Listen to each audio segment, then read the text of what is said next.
आज वार शनिवार आपल्या सांगली प्लॉटवर पंढरपूरवरून शेतकरी आले तर त्यांना विचारूया फुलाची क्वालिटी क्वांटिटी कशी वाटली ते.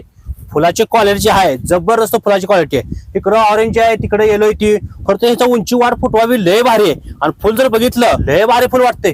लय दणकट फुल आहे. तर शेतकरी बंधूंनो आपल्या पंढरपूरच्या कस्टमरला आपल्या फुलाची क्वालिटी क्वांटिटी आवडली. अहो एक नाही दोन नाही तीन नाही तब्बल 11 व्हरायटी लावले त्या सलग जाऊ दे झाडून. तर शेतकरी बंधूंनो तुम्हाला पण झेंडू लागवड करायची असेल तर या ठिकाणी या लागतंय सांगलीत आणि प्लॉट बघा लागतोय. अहो फुलाची क्वालिटी बघा. मोठं लाट फुल आहे. किती बी पाऊस पडू द्या काय सुद्धा होत नाही. पाणी थांबत नाही ना काय नाही.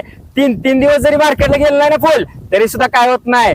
शेतकरी बंधूंनो जर फुलातनं चांगलं पैसे कमवाय असतील तर तुम्हाला सांगलीत प्लॉट बघा यायलाच लागतंय आणि आरडूसीच्या व्हरायटी लावायला लागते त्या. नाही ही व्हरायटी लावायच लागते. त्या व्हरायटी जी आहे लय दणकट व्हरायटी. अरे व्हरायटीचं वजन जर बघितलं वजन पण चांगलं आहे. आणि सगळ्यात महत्वाचं म्हणजे रोगाला पण लय दणकट आहे व्हरायटी. त्यामुळे हीच व्हरायटी आरडोचीच व्हरायटी आपल्या शेतात लावायला लागते. नात करते काय लावायला लागते. लावायच लागते. हा कशी